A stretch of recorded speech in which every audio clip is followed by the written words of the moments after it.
Yo, what's up YouTube? I'm doing a quick unboxing of my Sprime PM1 today. So here's the nice white outer wrapper and the nice red inner box. Honestly, it looks more red on camera, but it is a really nice shade of red in person as well. You open it up, you got the mouse and then accessories box.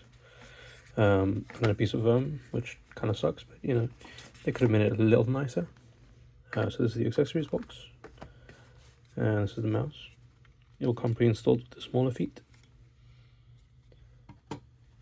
And I'll show you what's inside the accessories box now. Here's the receiver. A USB-C cable with a thin taper to it at the end. You get an additional pair of mouse feet, which are larger, as well as a set of stickers and some grip tape.